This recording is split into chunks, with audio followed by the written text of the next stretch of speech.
त्रेता युग में एक बार बारिश के अभाव से अकाल पड़ा। तब कौशिक मुनि परिवार के लालन पालन के लिए अपना गृह स्थान छोड़कर अन्यत्र जाने के लिए अपनी पत्नी और पुत्रों के साथ चल दिए। फिर भी परिवार का भरण पोषण कठिन होने पर दुखी होकर उन्होंने अपने एक पुत्र को बीच राह में ही छोड़ दिया। वह बालक भूख प्यास से रोने लगा। तभी उसने कुछ ही दूरी पर एक पीपल का वृक्ष और जल का कुंड देखा। उसने भूख शांत करने के लिए पीपल के पत्तों को खाया और कुंड का जल पीकर अपनी प्यास बुझाई। वह बालक प्रतिदिन इसी तरह पत्ते और पानी पीकर और तपस्या कर समय गुजारने लगा। तभी एक दिन वहां देवर्षि नारद पहुँचे।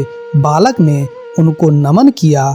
नारद मुनि विपरीत दशा में बालक की विनम्रता देखकर खुश हुए। उन्होंने तुरंत बालक का यथोचित संस्कार कर वेदों की शिक्षा दी। उन्होंने उसे ओम नमो भगवते वासुदेवाय की मंत्र दीक्षा भी दी। वह बालक नित्य भगवान विष्णु के मंत्र का जप कर तप करने लगा। नारद मुनि उस बालक के साथ ही रहे।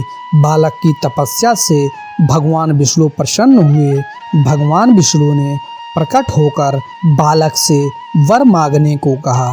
बालक ने भगवती भक्ति का वर मांगा। तब भगवान विष्णु ने बालक को योग और ज्ञान की शिक्षा दी, जिससे वह परम ज्ञानी महर्षि बन गया।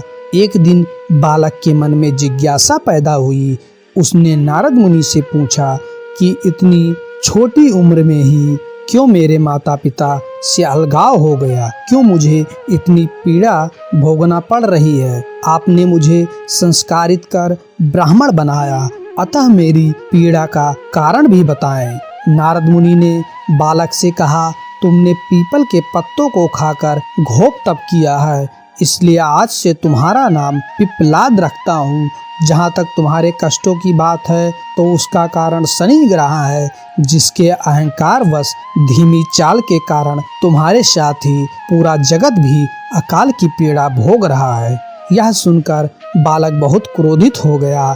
उसने आवेशित होकर जैसे ही आकाश में विचरण कर रहे शनि को देखा, तब शनि ग्रह बालक पिप्पलाद के तेजोबल से जमीन पर एक पर्वत पर आ गिरा, जिससे वह अपंग हो गया। शनि की ऐसी दुर्दशा देखकर नारद मुनि खुश हो गए।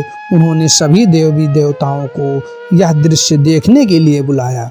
तब वहां पर ब्राह्मण देव सहित अन्य देवों ने आकर बालक पिप्पलाद के आवेश को शांत कर कहा कि नारद मुनि द्वारा रखा गया तुम्हारा नाम श्रेष्ठ है और आज से तुम पूरे जगत में इसी नाम से प्रसिद्ध होगे। जो भी व्यक्ति शनिवार के दिन पिप्पलाद नाम का ध्यान कर पूरी श्रद्धा और भावना से पूजा करेगा, उसको शनि ग्रह के कष्टों से छुटकारा मिलेगा और उसको संतान सुख भी प्राप्त होंगे। ब्रह्मदेव ने साथ ही पिप्पलाद मुनि को शनि ग्रह की शांति के लिए उनकी पूजा और व्रत का विधान बताकर कहा कि तुम धराशायी हुए शनि को अपने स्थान पर प्रतिष्ठित कर दो, क्योंकि वह निर्दोष है। पिप्पलाद मुनि ने भी ब्रह्मदेव के आदेश का पालन किया और शनिश्चर व्रत विधि जानकर जगत को शनि ग्रह की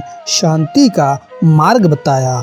इसलिए शनि ग्रह की शांति के लिए शनिवार के दिन पीपल के वृक्ष के साथ ही शनिदेव के पूजन की परंपरा है। अगर ये कहानी आपको अच्छी लगती है, प्लीज़ लाइक करें, शेयर करें और इस चैनल को सब्सक्राइब करें। Thank you. जय हिंद दोस्तों।